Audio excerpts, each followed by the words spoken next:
Ja jau tas ir tik bīstami un slikti, tad kāpēc bērni to var dabūt? Redziet, ar narkotikām ir tā, ka viņas pirmkārt ir samērā grūti izkontrolēt. Viņas nepārdod līdzīgi kā tabaku vai alkohola veikalos, kur jūs varat viegli izkontrolēt šo tirdzniecību.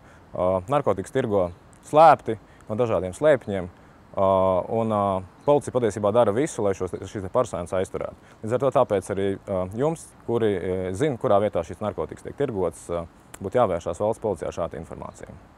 Kāda ir policijas pasākuma narkotika iznīcināšanai? Ar narkotikām patiesībā mēs darām pavisam vienkārši. Mēs viņas nododam uz dedzināšanu. Vai policisti arī lieto?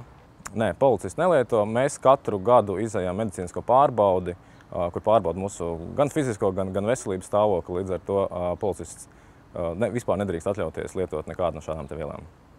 Ko dara policija pie skolām? Cenšamies palīdzēt tiem cilvēkiem, kas tur uzturās. Tad mēs nodrošinām sabiedrisko kārtību, skatāmies, lai tajā teritorijā skolas nenokļūst nevēlams personas, lai nenotiktu alkohola vai citu, teiksim, apreibinošu vielu lietošana, nenotiktu skolas īpašumu demolēšana.